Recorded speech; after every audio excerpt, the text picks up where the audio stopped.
Hi, my name is Dan and I'm one of the DT evangelists here at Digital Tutors.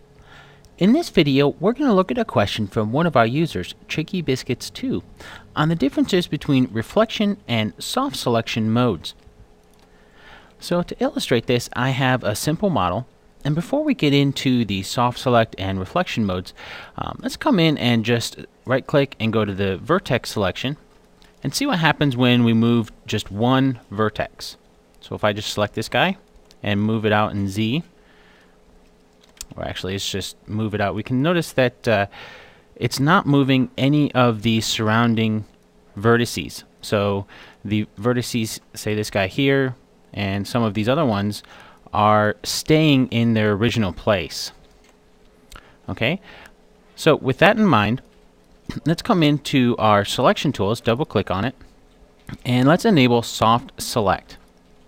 So if we do that, we notice right away that the surrounding vertices, these two guys here, are red.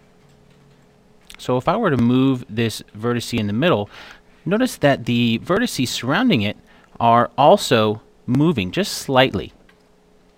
So basically that's what the soft select will do, and that'll help you be able to get a smoother move from your vertices if you need that in your project. Now you can adjust what the soft select has effect on by adjusting the fall off radius as well as the fall off curve and some of these other settings here. So for example, if I were to adjust my fall off radius, watch the other vertices here. Notice as I bring this up, oops, a little bit too high. I'm selecting everything there.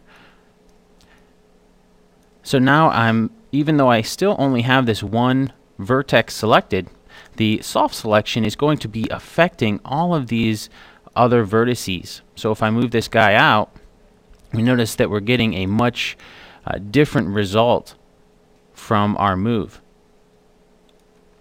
Okay, so let me undo that real quick. And let's turn off our soft select mode. And let's take a look at what reflection does.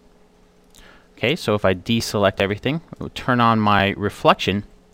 Now if I were to select my vertice here, and then come around on the other side, let me switch the reflection axis to X, notice that it's going to be selecting the vertice that's on the exact opposite side.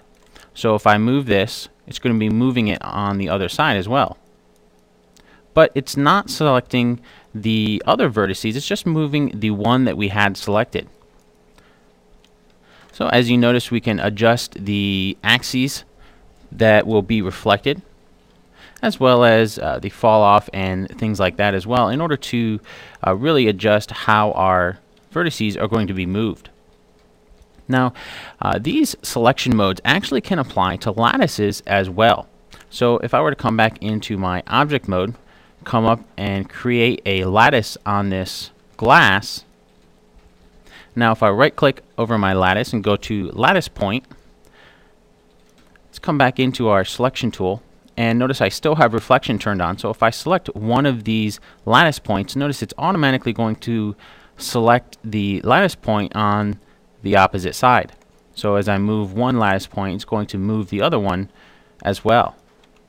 And the same goes for soft select. So if I were to turn off reflection, come in and turn on my soft select, notice with the one lattice point that I have selected, this lattice point up at the top as well as this one down here are slightly different colors. They're red instead of purple. If I come in here and look at this guy. So when I move this one lattice point, it's actually going to be adjusting the other lattice points surrounding it as well. And once again, the same changes are possible with the fall off radius, fall off curve, and so on, in order to really get a nice look for whatever project you may be working on. So we can really adjust how our lattice is going to be deformed just by selecting one lattice point. And we can select multiple lattice points if we want in order to get a larger selection radius. But as we can see, both the soft select and the reflection are some great selection modes that can really help to speed up our workflows with both vertices as well as lattice points. Now, if you want to learn some more great methods for speeding up your workflows, check out the Introduction to Maya 2011 course.